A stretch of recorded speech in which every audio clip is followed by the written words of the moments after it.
Goeiemôre elkeen, baie welkom weer eens hier op die grondpad en soos julle weet, ek is Johannes Erasmus en welkom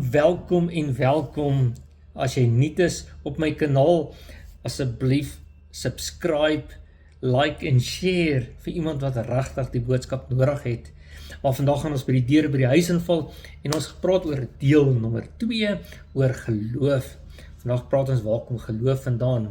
En as jy gaan kyk in Romeine 10 vers 17 sê dit vir ons, geloof is uit die gehoor en die gehoor deur die woord van God.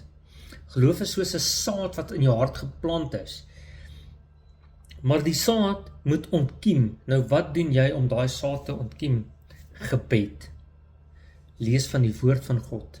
Spandeer tyd in die teenwoordige van Abba Vader. Jy kweek nie geloof nie, jy voed dit. Is dit nie lekker om dit te weet nie?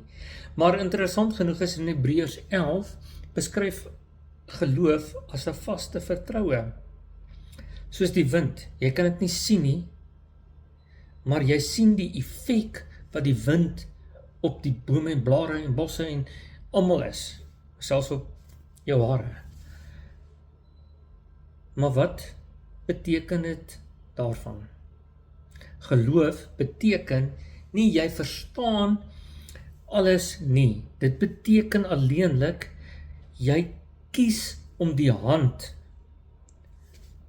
wat alles vashou te vertrou.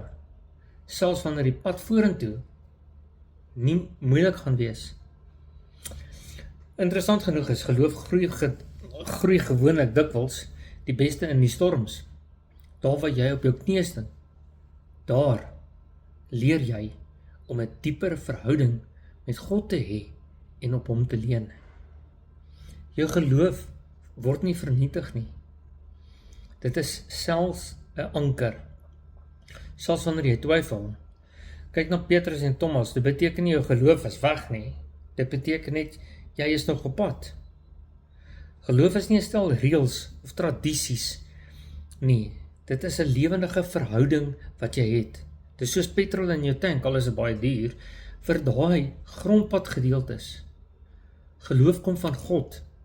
Dit groei uit sy stem te hoor en die woord, die realiteit wanneer jy besluit om vandag die volgende tree saam met hom te gee. Baie groete, baie liefde en sien julle môre by nommer 3.